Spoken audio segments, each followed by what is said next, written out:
Alright, you guys, it is Team Hard Life.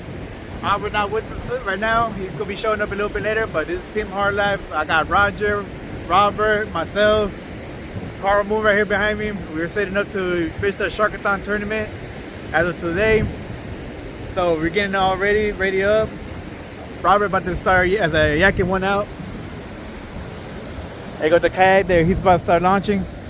There go Mr. Robert. Oh yeah. There go Mr. Roger. Got a couple of them up there on top. Oh yeah. Got Mr. Carl Moon back there. Oh yeah. Oh yeah, so y'all enjoy it. We'll be having a little bit of recording over here.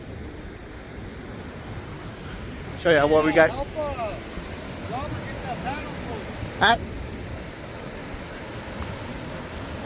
Got a couple bass, stingray. Woo!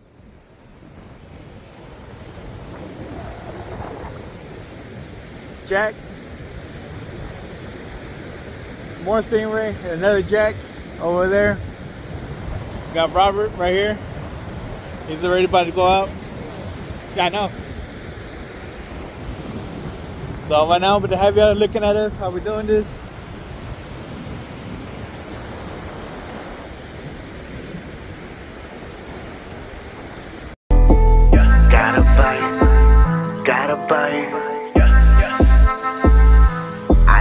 Got a lot of stress on my mind. It's a nice day to go. Yeah, I gotta line. I'ma call the whole team. Alright, here we go. Now you can see us what we're doing, how we're doing it. We do have a rangefinder today. So we got a rangefinder. We're gonna be using this to see how far we're going. BH and red radius. Always good. Alright y'all, we're gonna get fishing now. So here's the guys that have gotten set up for the Sharkathon 2023. You got Robert heading out on the kayak, and as you can tell, everybody is, you know, pulling some kind of weight of either rigging, getting baits ran, setting up, even helping the kayaker get rigged up on the kayak to get him out in the water and stuff like that, because it is very rough. As you can see, the flags are ripping. You can also see the sand floating across the screen on the bottom. That tells you the winds are 20 miles per hour plus, and definitely with the crosswind like that, it's going to make it very sporty while trying to get baits out and everything. So they're definitely going to be working together as a team to make sure it all happens.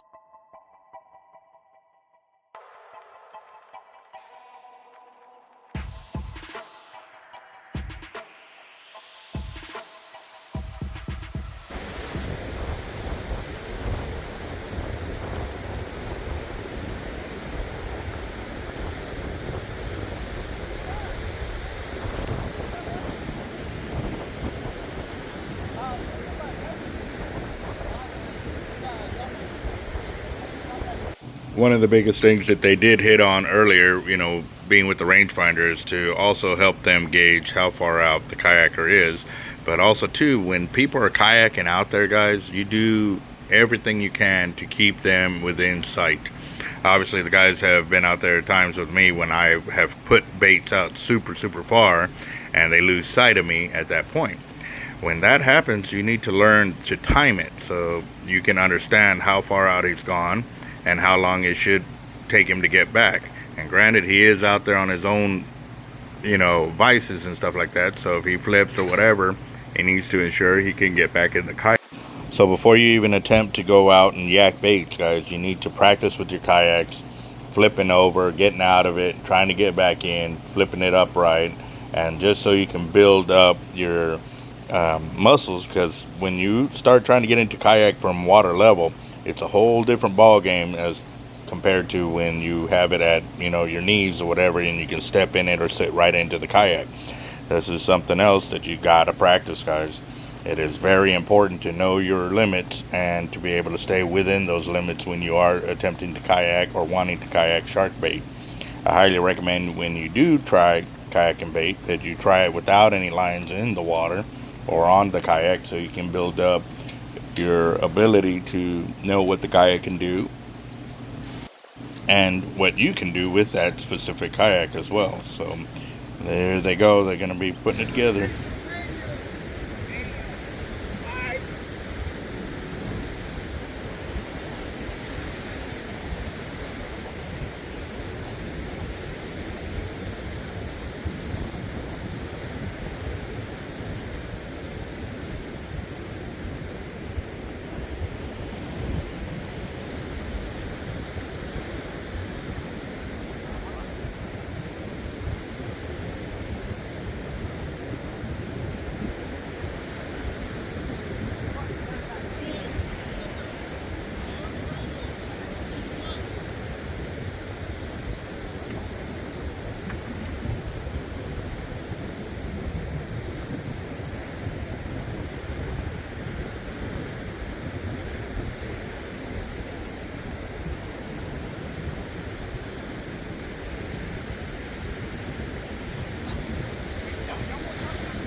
When you get flipped, guys, you got to remember to prepare yourself to, that you're going to be in the water. You want to do the best you can to not panic or when you fall in, you haven't taken a breath preparing for it and you end up sucking in water or breathing it. It does get pretty rough out there, especially with big waves and big current.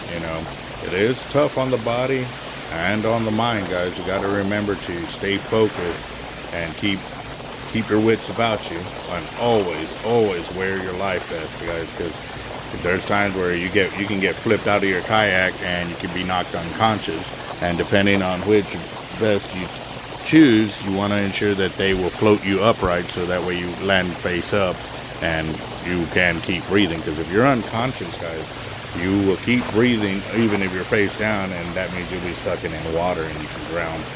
So it is very important that you wear your life vest.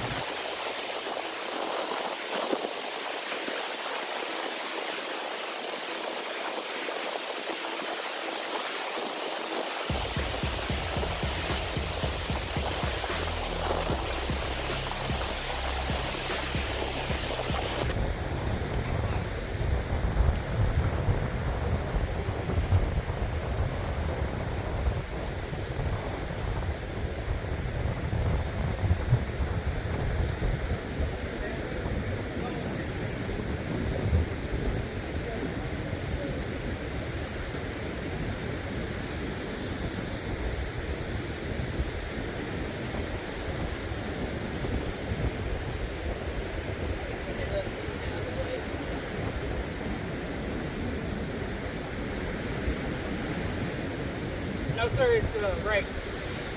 Cow nose right. Yeah. Shark fin. Yeah.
Holding. My 20 ounce is holding on mine. Huh? My 20 ounce is holding. Yeah. Well, it's just I don't got a big bait on mine. I got, well, not a big bite. I've had the big bites on that Apollo rig.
what you can see too is use of the vehicles is an important thing too, because with current sometimes it takes you down the beach, and so trying to trek it back, you know, several hundred yards, sometimes having an extra vehicle to go pick it up is a huge advantage. So that's what they did there, which is very smart. And then also too, when you get rolled several times on any kayak, the best thing to do is to ensure that it does not take on any water. And as what they're going to do here is they're going to go ahead and make sure that any water that has gone in here is drained out. This is a pretty old kayak. I've had it for multiple years already, and it has been abused and abused and abused. So we are definitely not taking any chances and checking it. I know the some of the hatches, the front hatch was a little bit, you know, worn, so it took on a little more water with the big waves as it piles over it. But you know, just draining it out is a good way to ensure that you can maintain your buoyancy when you're trying to plow through these monster waves and so forth. So again, just keep an eye on each other when you're out there, and you know, you will do great. You just gotta practice and practice and practice, so that way when you come to these big events, you can definitely put out and ensure that you're not going to put yourself in danger or anybody else in danger and stuff like that. But it is a dangerous sport, hands down, it really is.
You got a water?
Alright guys, as you can tell, we already got 2 rods in the water.